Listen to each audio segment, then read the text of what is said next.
जो पूर्वी यूरोप पर राज करेगा वो हार्टलैंड को नियंत्रित करेगा, और जो हार्टलैंड पर राज करेगा वो विश्व द्वीप को नियंत्रित करेगा, और वो पूरी दुनिया पर राज करेगा। हेलो फ्रेंड, दिस इज चंदन पांडे। आप हैं टा24 चैनल पे। दोस्तों, क्या आपने सुना है कि कभी कोई ऐसा जगह था विश्व में जहां पे स्थल मार्ग से आक्रमण करना और जल मार्ग से वहां पहुंचना असंभव था? ऐसे ही जगह की कल्पना की थी महान मैकिंडर महोदय ने, जो ब्रिटिश भूगोलवेत्ता थे। इन्होंने बताया कि एक ऐसा जगह विश्व में जहां पर जमीन मार्ग से पहुंचना खतरा है और समुद्र मार्ग से भी आप पहुंच नहीं सकते थे। हालांकि उस समय एयर मार्ग का प्रचलन नहीं हुआ था, इसलिए उनका विचार इस पे नहीं पहुंचा था। ठीक है दोस्तों, आइए समझते हैं। इस थ्योरी का नाम उन्होंने दिया हार्टलैंड। उनका कहना था कि जो हार्टलैंड पे, जो पूर्वी यूरोप पे नियंत्रण करता है वो हार्टलैंड पे नियंत्रण करता है। जो हार्टलैंड पे शासन करता है वह यूरेशिया पे शासन करता है। जो यूरेशिया पे शासन करता है वह विश्वद्वीप को नियंत्रित करता है, और जो विश्वद्वीप को नियंत्रित करता है वो पूरे विश्व को नियंत्रित करता है। ऐसा ही सिद्धांत दिया था हमारे महान मैकिंडर महोदय ने। आइए दोस्तों समझते हैं इन्हें हम। मैकिंडर महोदय जो आधुनिक ब्रिटिश भूगोल के जनक माने जाते हैं। ठीक है दोस्तों, आधुनिक ब्रिटिश भूगोल के जनक मतलब जो ब्रिटिश के इतिहास में जो भूगोल का प्रचलन शुरू हुआ, मैकिंडर महोदय का उसमें विशेष योगदान था। ठीक है दोस्तों, आइए समझते हैं इनके आगे। मैकिंडर महोदय को का मूल दर्शन जो है भूगोल एक सेतु के रूप में था। ठीक है, जियोग्राफी एज ए ब्रिज, समझिएगा आप। इनका जो मूल दर्शन था जियोग्राफी एज ए ब्रिज पे था। ठीक है दोस्तों, जियोग्राफी एज ए ब्रिज।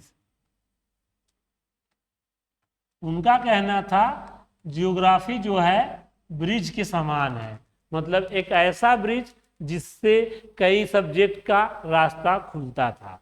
ठीक है दोस्तों, उनका कहना था कि बिना भौगोलिक स्थिति के राजनीतिक शक्ति का निर्माण नहीं हो सकता। इसलिए उन्होंने एक ऐसे भूभाग की कल्पना की जहां पे कोई अगर उसका नियंत्रण कर रहा है तो धीरे धीरे वो पूरे विश्व को नियंत्रण में ला सकता था। ठीक है दोस्तों, आइए यह अपने मैकिंडर महोदय 1861 से 1947 इनका क्रम था। Father of modern British geography इन्हें कहा जाता है।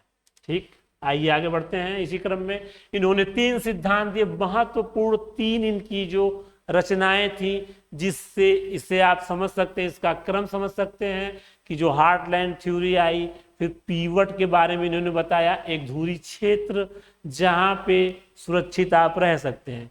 फिर विश्व युद्ध होता है और आंतरिक शक्तियों का उदय होता है। तो जब आंतरिक शक्तियां उदय होती हैं तो उसका उल्लेख यह 1943 में अपनी पुस्तक में संशोधन करके बताते हैं कि एक आंतरिक सीमा के सटे 6 देश हैं जो हार्टलैंड के करीब हैं। ठीक है दोस्तों, तो इनका पहला सिद्धांत आप समझिए 1904 ईस्वी में था, the geography pivot of history.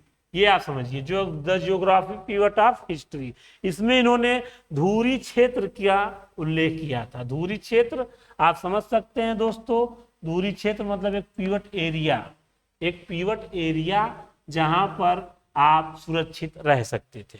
एक कल्पना के आधार पर आप समझ सके हैं कि यह अभेद्य आंतरिक किला था। अभेद्य किला वहां था जहां पर एक जो उसकी जो उत्तरी सीमा थी, उत्तरी सीमा बर्फ से ढकी हुई थी, और जो दक्षिणी सीमा थी वो भूमि की बनावट ऐसी थी कि जिससे वहां पहुंचा नहीं जा सकता था।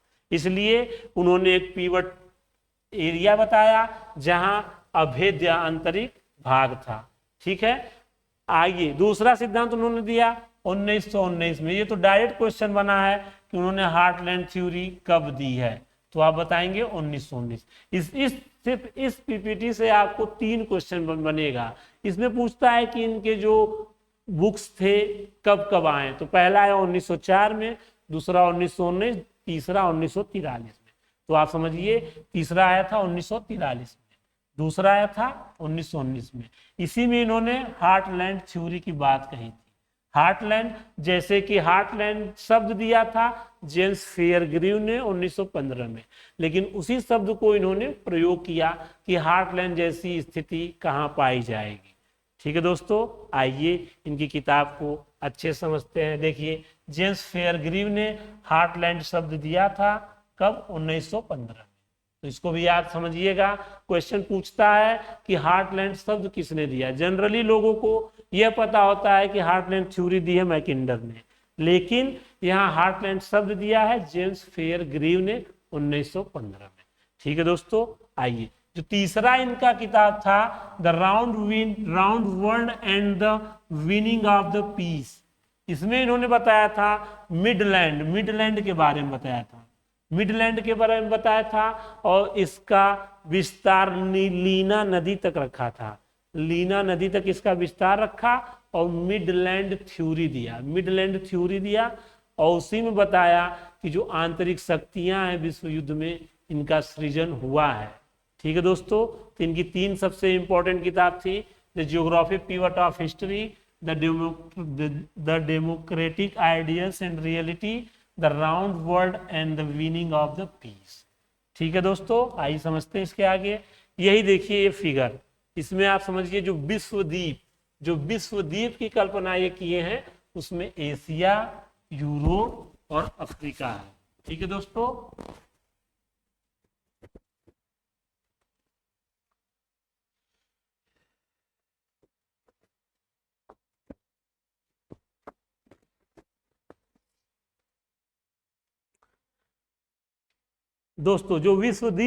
जो हार्टलैंड थ्योरी में जो विश्वद्वीप की कल्पना है, उसमें आपको विश्वद्वीप में आता है एशिया, यूरोप और अफ्रीका।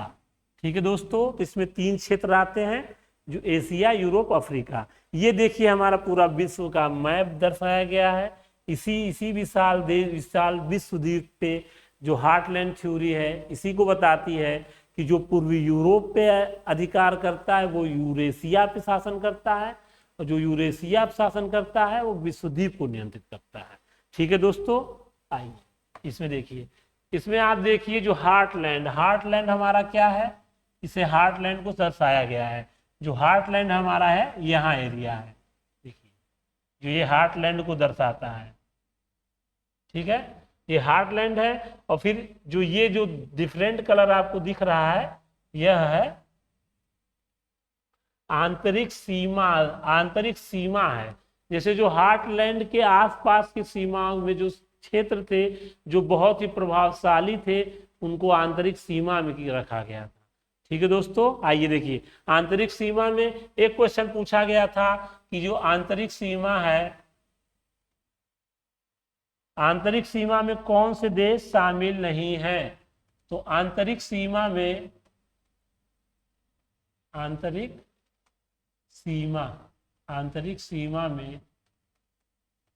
ये देखिए, ये जो छोटा फिगर बन रहा है, ये अपना है जापान। साथियों देखिए, जापान है ये अपना क्षेत्र। जापान क्या आता है? जापान आता है वायद्वीपीय अर्धचंद्राकार क्षेत्र के अंतर्गत आता है। तो जो फिगर आप दिख रहे हैं, ये और ये जापान किस में आता है? वायद्वीपीय अर्धचंद्राकार क्षेत्र। इसका अर्थ होता है कि वह क्षेत्र जो बहुत ही बाहर रहा है इस हार्टलैंड के कॉन्टेक्ट से। देखिए, ये पहला जो ये रेड फिगर दिख रहा है, ये है हार्टलैंड। यही आप समझिए, यही है हार्टलैंड। बाद में इसको यहाँ से बांट दिया गया, इधर लीना नदी के इधर शिफ्ट कर दिया गया।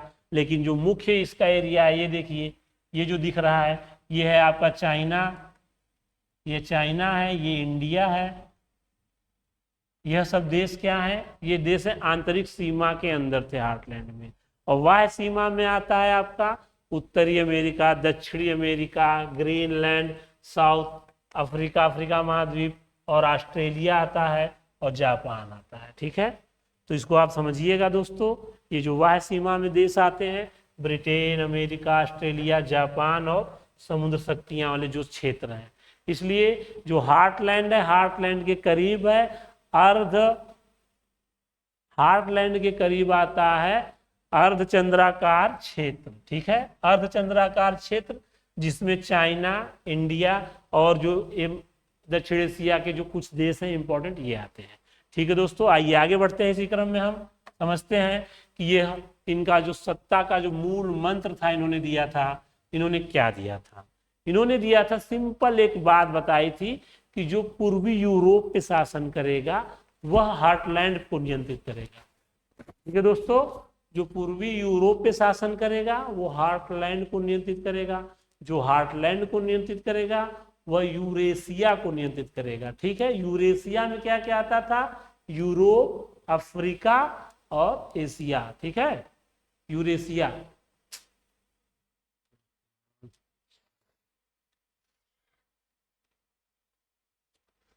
दोस्तों, जो इन्होंने सत्ता का मूल मंत्र दिया था, सत्ता का मूल मंत्र में इन्होंने बताया था कि जो जो पूर्वी यूरोप पे शासन करेगा, जो पूर्वी यूरोप पे शासन करेगा वह हार्टलैंड पे को कंट्रोल करेगा, जो हार्टलैंड को कंट्रोल करेगा वह यूरेशिया पे शासन करेगा, जो यूरेशिया पे शासन करेगा वह विश्वद्वीप को नियंत्रित करेगा।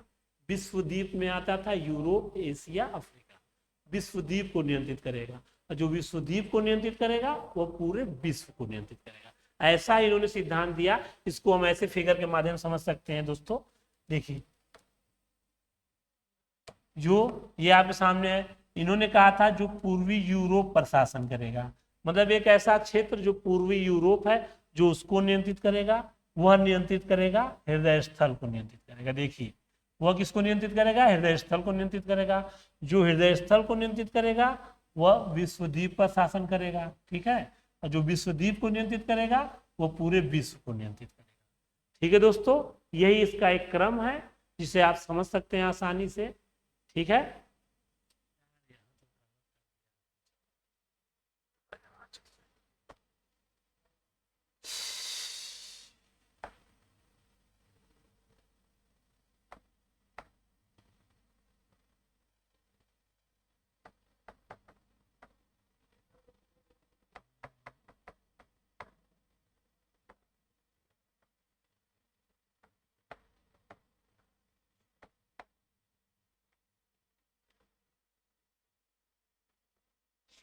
ठीक है दोस्तों, तो इसमें तीसरा इनका किताब था 1943 में इन्होंने दिया था बुक। इसमें संशोधन करके इन्होंने मिडलैंड बेसिन का सिद्धांत दिया। मिडलैंड बेसिन जो लीना नदी है इसके आसपास की जो बेसिन वाला एरिया है इसे मिडलैंड बेसिन कहा जाता था। ठीक है, और लीना नदी जो थी इसकी रेखा, इसका मार्किंग करती थी। और इस सिद्धांत के आते हैं स्पाइकमैन। स्पाइकमैन ने सिद्धांत दिया था हार्टलैंड थ्योरी को की आलोचना की और दिया रीमलैंड सिद्धांत। इनका कहना था कि जो विश्व के जो देश हैं, जो तटीय एरिया जिनके पास ज्यादा है समुद्री एरिया, यह क्या कर सकते हैं? यह भूमि क्षेत्र को घेर कर उसको पे नियंत्रित कर सकते हैं। तो इन्होंने सिद्धांत बदल दिया कि जो रीमलैंड पे अधिकार करेगा वह यूरेशिया पे शासन करेगा, जो यूरेशिया पे शासन करेगा वह विश्वद्वीप को नियंत्रित करेगा, जो विश्वद्वीप को नियंत्रित करेगा वह पूरे विश्व पे शासन करेगा। तो आप समझिए, क्वेश्चन पूछा जाता है कि रीमलैंड सिद्धांत किसने दिया? तो रीमलैंड थ्योरी किसने दिया? तो इसने दिया स्पाइकमैन ने। ठीक है, इनकी किताब थी the geography of the peace. ठीक है दोस्तों, इनकी किताब थी the geography of the peace. ठीक है, जियोग्राफी ऑफ द पीस। आप समझिएगा, इनकी किताब में है पीस। पीस पीस आपको मिलेगा, इसी से होती है शांति। ठीक है, इन्होंने विश्व शांति की कल्पना की और बताया कि जो क्षेत्र जिसके पास तटीय एरिया है, जो तटों पे अधिकार करता है, या फिर रीमलैंड, रीमलैंड इसको आप समझ सकते हैं। ये देखिए, ये जो तटीय एरिया है, ये जो तट है, जो जिसके पास ज्यादा तट, वह समुद्रों पे राज करेगा और समुद्र शक्ति से किसी भी देश पे कब्जा कर सकता है। ये कहना था स्पाइकमैन का। स्पाइकमैन ने सिद्धांत दिया रीमलैंड। आपसे डायरेक्ट सवाल पूछा जाता है कि रीमलैंड थ्योरी किसने दिया, तो आप बताएंगे स्पाइकमैन।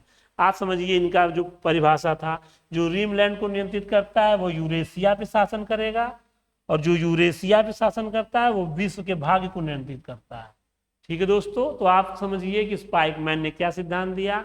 स्पाइकमैन ने दिया कि कि जो रीम लैंड पे शासन करेगा वो यूरेशिया पे शासन करेगा, और जो यूरेशिया पे शासन करेगा वह विश्व द्वीप को नियंत्रित करेगा। ठीक है दोस्तों, आइए समझते हैं इनको। यही थे प्रथम ये आलोचक थे हार्टलैंड थ्योरी के। तो हार्टलैंड थ्योरी और रीमलैंड थ्योरी में कुछ तुलनात्मक अध्ययन किया गया है जो आपके सामने है। देखिए, हार्टलैंड थ्योरी किसने दिया है? हैरोल्ड मैकिंडर महोदय ने दिया, ठीक है, 1919 में, ठीक है। और रीमलैंड थ्योरी दिया था स्पाइकमैन ने 1944, ठीक। और इनकी जो किताब थी द जियोग्राफी ऑफ पीस थी, और जो स्पाइकमैन हार्टलैंड की किताब थी डेमोक्रेटिक आइडियल्स एंड रियलिटी, जिसमें इन्होंने हार्टलैंड की बात कही। ठीक है दोस्तों, पहली किताब इनकी जो थी उसमें उन्होंने पीवट एरिया की बात की, दूसरे में हार्टलैंड की, तीसरे में मिडलैंड बेसिन की। ठीक है दोस्तों, आइए समझते हैं। दूसरा क्रम है शक्ति का आधार। हार्टलैंड महोदय शक्ति का आधार मानते थे स्थल भूमि को, ठीक है, जहां जल मार्ग से भी पहुंचना मुश्किल हो, जहां स्थल से भी पहुंचना मुश्किल हो। इसलिए हार्टलैंड ने क्या दिया? स्थल मार्ग शक्ति का केंद्र था। और यही स्पाइकमैन महोदय ने बताया कि रीमलैंड थ्योरी में कि जो जल मार्ग, ठीक है, जल मार्ग को आप क्या समझ सकते हैं? समुद्र शक्ति। समुद्र शक्ति जो होती है तटीय परिधि पे होती है। मतलब इनका कहना साफ था कि जो समुद्र शक्ति जिसके पास तट एरिया है, जिसका कोस्टल एरिया है, उसके पास समुद्र शक्ति ज्यादा होती है। ठीक है दोस्तों,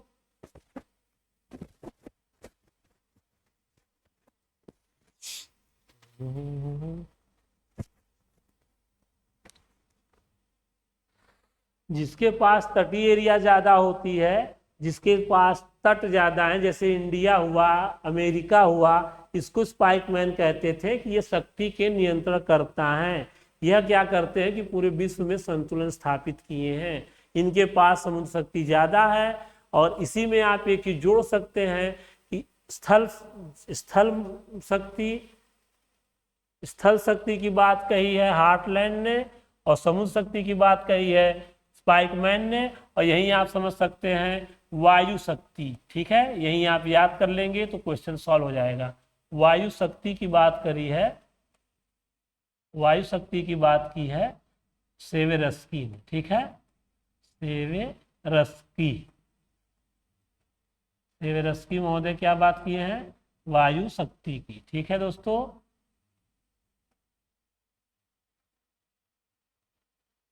सेवेरस्की महोदय, इन्होंने क्या किया है? वायु शक्ति की बात की। तो आप मिलान करने के लिए एक सवाल आएगा, आप लगा लेंगे। स्थल शक्ति की बात की है हार्टलैंड ने, समुद्र शक्ति की बात की है स्पाइकमैन ने, और वायु शक्ति की बात की है सेवेरस्की महोदय ने। ठीक है दोस्तों, तो इससे आप समझ सकते हैं। ठीक, और जो हार्टलैंड थ्योरी में बताया है मैकिंडर महोदय ने कि जो यह क्या करता है? केंद्र को नियंत्रित करता है, फिर शासन करता है। और यही स्पाइकमैन ने बताया है कि केंद्र को चारों ओर से घेर कर, रीमलैंड के एरिया से केंद्र को चारों तरफ से घेर कर आप विश्व को नियंत्रित कर सकते हैं। ये बताया हमारे स्पाइकमैन महोदय ने। ठीक है दोस्तों, इस तरह आपका एक टॉपिक क्लियर होता है जिसमें आप समझ सकते हैं कि जो हार्टलैंड थ्योरी है इसे मैकिंडर महोदय ने दिया था, और इनकी जो किताब थी डेमोक्रेटिक आइडियल्स एंड रियलिटी 1919 में। इससे दोस्तों आपको एक क्वेश्चन बनता दिख रहा है कि हार्टलैंड महोदय की जो किताब है जिसमें हार्टलैंड की बात कही गई है वह है डेमोक्रेटिक आइडियल्स एंड रियलिटी 1919 में। पहला एक क्वेश्चन आपसे पूछा जाता है कि हार्टलैंड शब्द कौन दिया है, तो इसमें बताएंगे आप जेम्स फेयर ग्रीन। ठीक है दोस्तों, आइए इससे हम इसको समझते हैं आगे।